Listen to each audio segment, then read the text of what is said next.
Any object, system, or organism is defined by its purpose. If paper or parchment is bound together and protected by a cover, it is to a large extent still considered just a codex. It's the addition of information in the form of writings and images that, once done, completes the definition of this object as a book.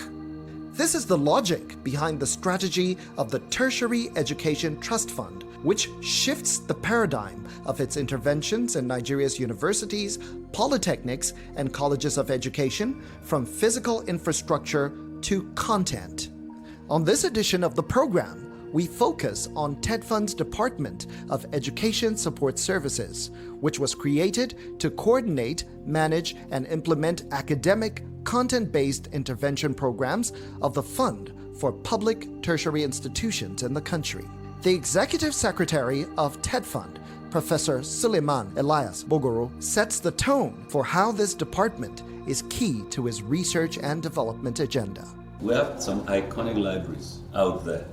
Physical, yes, but anybody that engages in research and readership goes into a library. You know that increasingly the hard book components are more of what you would want to see as those things that very soon may be reference sections. That what you're likely to see are the software application section, the virtual section, both the hard and software facilities, but the software now that are relevant for documentation, inventorization, and accessing. Those are the in things, so that you go, what you are looking for are those, the computer facilities, people going with their laptops, connecting there. Of course, the desktops are there for many purposes, depending on which section of the library you go, and that is it. So we are very conscious about, you cannot undertake research without accessing established research outcomes across the world. It's the libraries that provide you, because the inventorization is housed there. So that is one aspect. But fundamentally, something that precedes all that is research. It is research. Like I would always say, for too long, the Nigerian university system, our tertiary institution, have emphasized more, that's including the polytechnics and the colleges of education, have emphasized more teaching than research. Well, they are supposed to be complementary, but it was actually wrong. Teaching does not improve research necessarily, but you would agree with me that research is obligatory facilitation for the quality of teaching. That's right. So that is why we're deliberately focusing on research now. And take it or leave it. The ranking of the topmost, the Ivy Leagues of this world, universities, Cambridge, Oxford, Harvard, Yale, you can go on and on. I tell you, it has to do with the quality of research, particularly the faculty. You have to look at the quality of faculty. Those research equipment will be derelict if you don't have personnel that have capacity to operate them. From the professors, to the laboratory scientists, to the biometric engineers, depending on which area of discipline. That's why the terminologies are separate. You need them. The faculty is key. If you don't have, in many universities of today, they want to have a topmost world-rated professor is sought for to just come to a university for 1 week. He goes into a classroom with some students that have seen that person's publication, outcome of publications, and believe me, they will never be the same again. You agree with me? It is those category of professors that award themselves that will define the facilities required for research.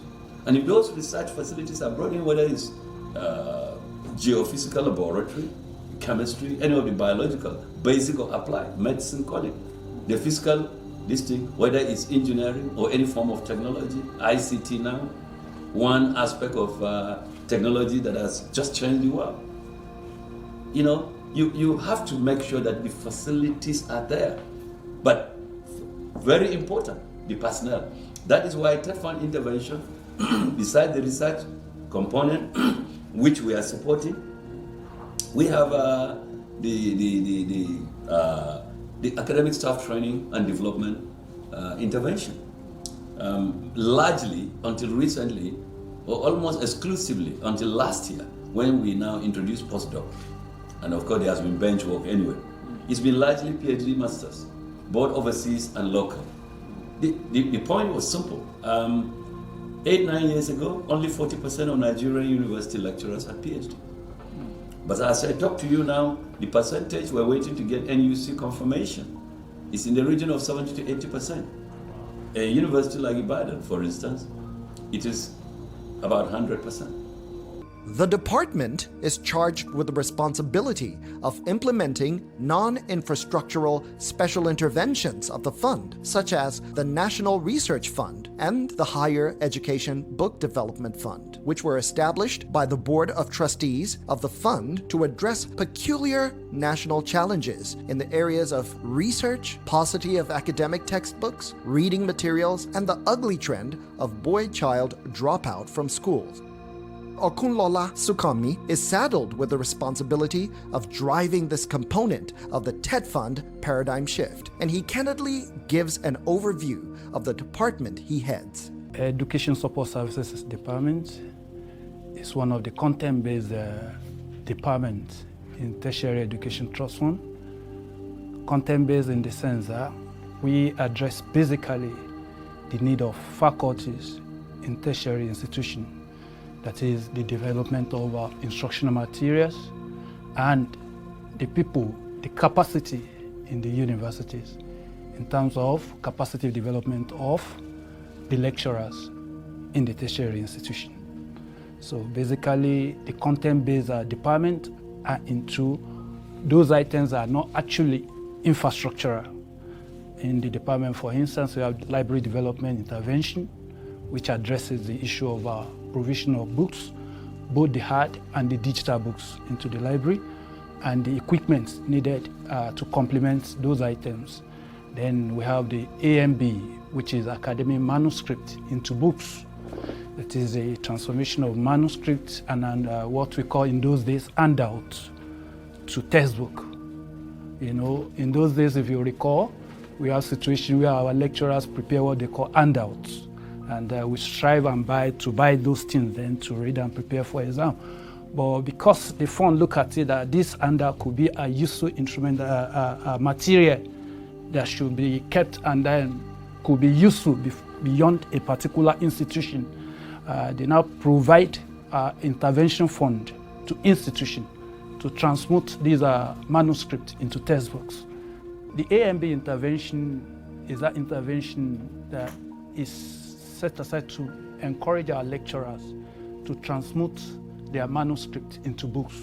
Like I mentioned, the handouts of yesteryears, whereby we struggle to prepare for exam.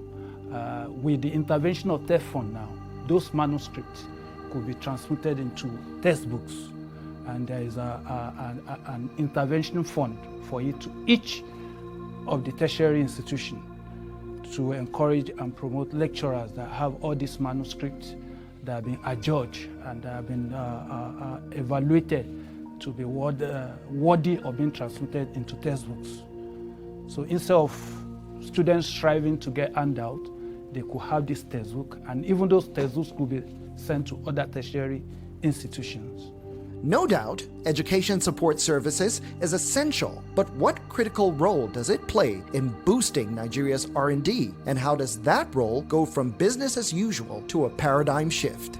Talking about the paradigm shift, the Executive Secretary, Professor Suleiman Elias Bogoro, in his first and second coming, the reincarnation or reinstatement as it may be, brought in the revolution that, look, we should focus more on the faculty rather than the infrastructure. And when we are referring to the faculty, we are referring to the content-based intervention. And that's the paradigm shift that we are talking about, because prior to that period, the intervention of the fund is basically on physical infrastructures in tertiary institutions. in terms of building lecture theaters, in terms of building classrooms, in terms of building even Senate building for institution, administrative building for institution. But with the paradigm shift, we focus more on research and development. That one is being taken over by, being handled by the Research and Development Center of Excellence. We have development of capacity of the lecturers in institution.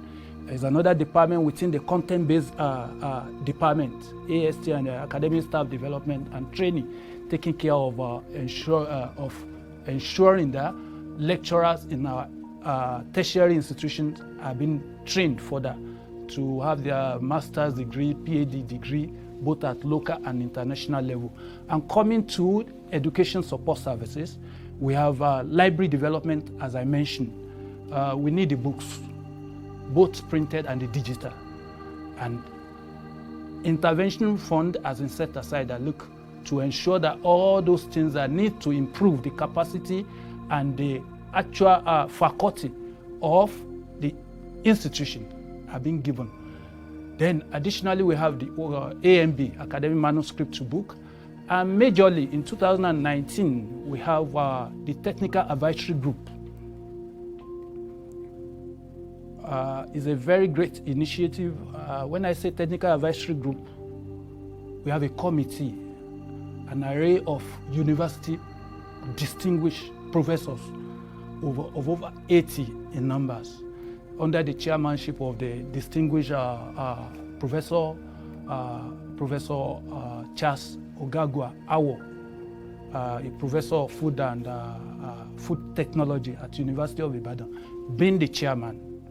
Under this technical advisory group, the focus is just to ensure that the faculty is being developed to the expected global standard. And what do they do there? Under the technical advisory group, we have 3 subcommittees, and the 3 subcommittees complement each other. The first subcommittee is the book publication subcommittee. They are ensuring that academics books are being developed in tertiary institutions. And how do they warehouse all these academics books? Manuscript from all tertiary institutions or any worthy manuscript is being submitted to this array of professors. They will look at it, they will evaluate it, whether it's worthy. If there are corrections to be done there, they will carry it out. They will ensure that how it's been set out to ensure that it's of world class, instead of procuring books from outside the country. The essence of this intervention is to ensure that they promote indigenous authorship of textbook. The textbook that are the authors are our own people within the country, and those books are published within the country. It's not that you go to India or UK to go and publish your book. That's one of the subcommittee. The second subcommittee is what we call professional association journals. These are journals of professionals in various fields.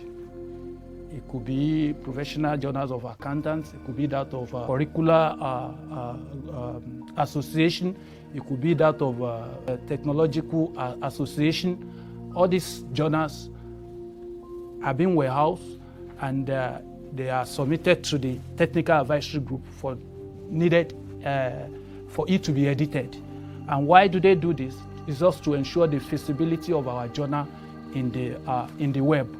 You know, the feasibility of the journal will lead to the impact factor, and that one go ahead to ensure that our journal publications are being recognized in the world map, and that one goes a long way when they are ranking our institution. And the third subcommittee is what we call academic publishing centers. Like I mentioned to you, it complements each other. When the people in the publication sector finish their job, instead of taking it outside the country for publication, we have the APCs, the Academic Publishing Center. As I'm talking to you, we have 7 APCs in Nigeria, each in each of the geopolitical zone, and the 7th one in Abuja. And all this academic publishing center, apart from the physical structure, all the pantries and every needed gadget to ensure that items are printed at the level of world standard, those APC will be equipped to carry out all those responsibilities. Having a team of eminent experts, such as the Technical Advisory Group, paves the way for continuous enhancement of education support services. By constantly monitoring changing trends, reviewing the progress made in ongoing reforms, analyzing the implementation of previous interventions, and innovating for the future, the group makes recommendations on actions required to achieve success. Professor Commi reveals the impact this approach has had on content. The current situation now worldwide, whereby we are looking at all things virtually.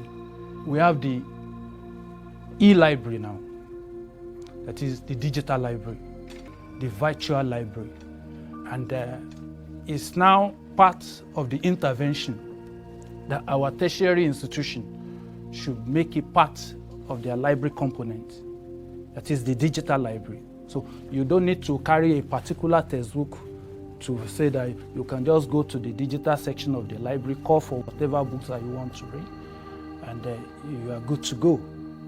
And in doing this, the fund is ensuring that all the complementary equipment that is needed, like all the desktop, the web connection, and all these provisions are being made, even through the ICT support. TETFund interventions under the Executive Secretary's focus on R&D seeks to change the narrative that the best way to hide anything from a Nigerian is in a book. The library interventions are designed to make libraries more useful and exciting than ever before. The paradigm shift is rising to the challenge and re-envisioning public libraries. The manuscript development, the support cut across all fields, either science, technology, engineering, mathematics, arts, humanities.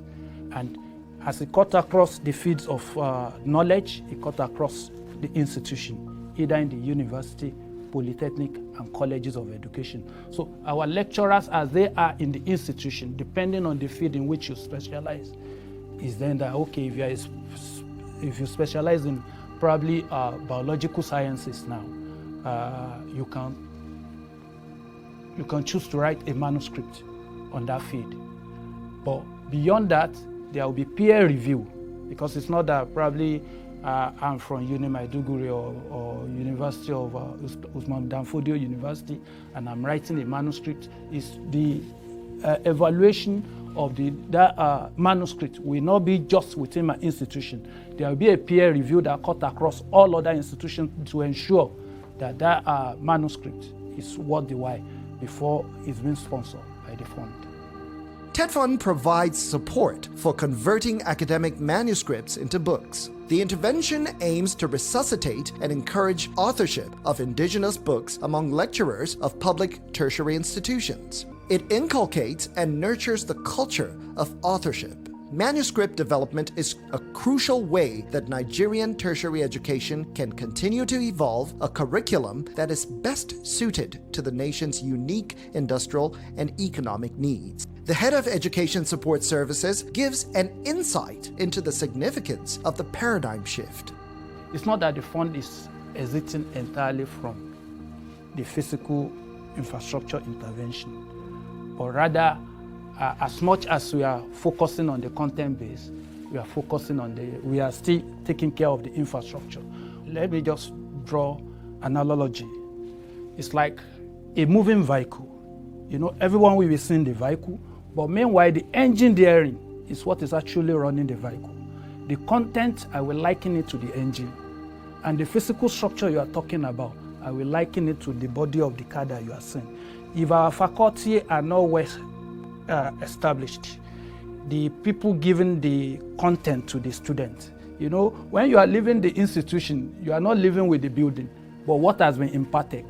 Who will impart and what is going to be imparted boils down on the faculty itself. That is the human resources, instructional resources, either the e-book or the hard book that you have gone through, or the virtual